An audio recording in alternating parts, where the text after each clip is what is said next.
ایک ایسا ملک ہے جس میں ہر شہری کو اپنے مذہب کو ماننے اور پرچار کرنے کا حق دیا گیا ہے۔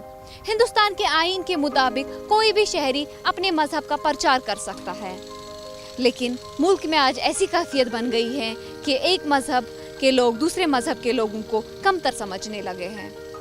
آخر ایسا کیوں؟ کہاں کمی رہ گئی؟ آئیے آج بات کرتے ہیں مولانا آزاد نیشنل اردو یونیورسٹی کے طلباء کے ساتھ۔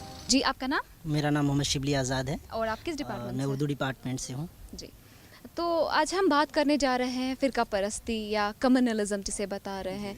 ہم کیوں ایک دوسرے کو بھید بھاؤ کرتے ہیں آن دا بیسس آف ریلیجن؟ اس پہ آپ کا کیا ویو ہے؟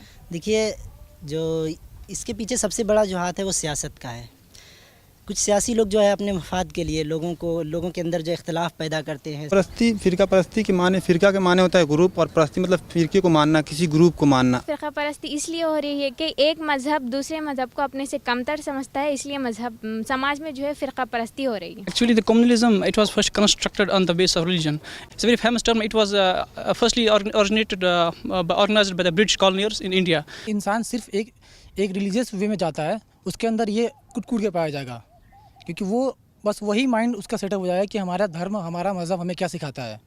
میرے حساب سے کمیونزم یہ ہے کہ اگر ایک مذہب اپنے مذہب کو اونچا سمجھتا ہے اور دوسرے مذہب کو نیچا سمجھتا ہے تو وہ کمیونزم ہے۔ When you are a communalist, when you actually promote communalism, you are actually promoting a particular community. فرقہ واریت کا مطلب یہی ہے کہ ایک دھرم کے لیے دوسرے دھرم کے لوگ جو ہیں وہ اپنے اندر نفرت پیدا کر لیتے ہیں۔ ایک مذہب دوسرے مذہب کو اپنے مذہب سے کمتر سمجھ رہا ہے، یعنی اپنے مذہب کو بڑا سمجھتے ہوئے دوسرے مذہب کو کمتر سمجھ رہا ہے، اس لیے جو ہے نا آج کل سماج میں فرقہ پرستی چل رہی ہے۔ یہ آئیڈیالوجی کو مانتے ہیں تو ہم مانیں تو سب مانیں، میں ہی صحیح ہوں دوسرے سب غلط ہیں، تو یہ کمیونزم ہے جس کی وجہ سے یہ سارے فسادات جو پھیل رہے ہیں وہ۔ ایز اے اسٹوڈنٹ یا as a part of India, آپ کیسے اس فرقہ پرستی کو ختم کریں گے؟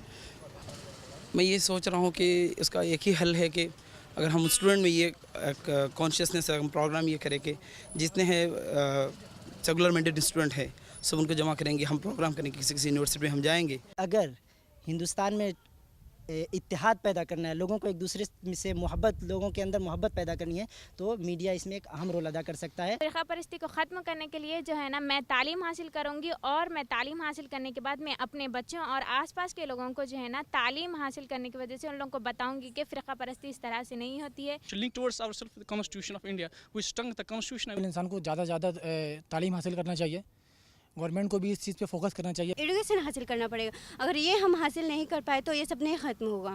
اپنی اپنی حدوں میں رہا کیجئے، مسئلہ خود ہی حل ہو جائے گا۔ کوئی پروگرام کریے، جیسے یونیورسٹی میں ہم جیسے اسٹوڈنٹ ہیں، چاہے ہندو بھائی ہو یا مسلم بھائی ہو، جس طرح میل جول سے رہ رہے ہیں اسی طریقے سے دیش میں بھی کرنا چاہیے۔ فرقہ پرستی کو ختم کرنے کے لیے سب سے پہلے ہمیں تعلیم حاصل کرنا چاہیے۔ تعلیم حاصل کرنے سے جو ہے نا ہم لوگ فرقہ پرستی کو ضرور جو ہے نا ختم کر سکتے ہیں۔ No religion teaches you to say that.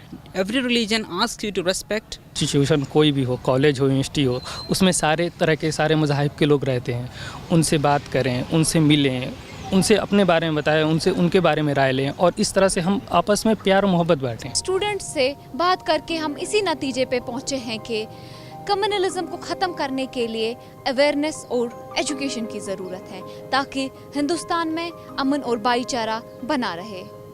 مریم جمیل کے ساتھ سعدیہ نجار، مولانا آزاد نیشنل اردو یونیورسٹی، حیدرآباد۔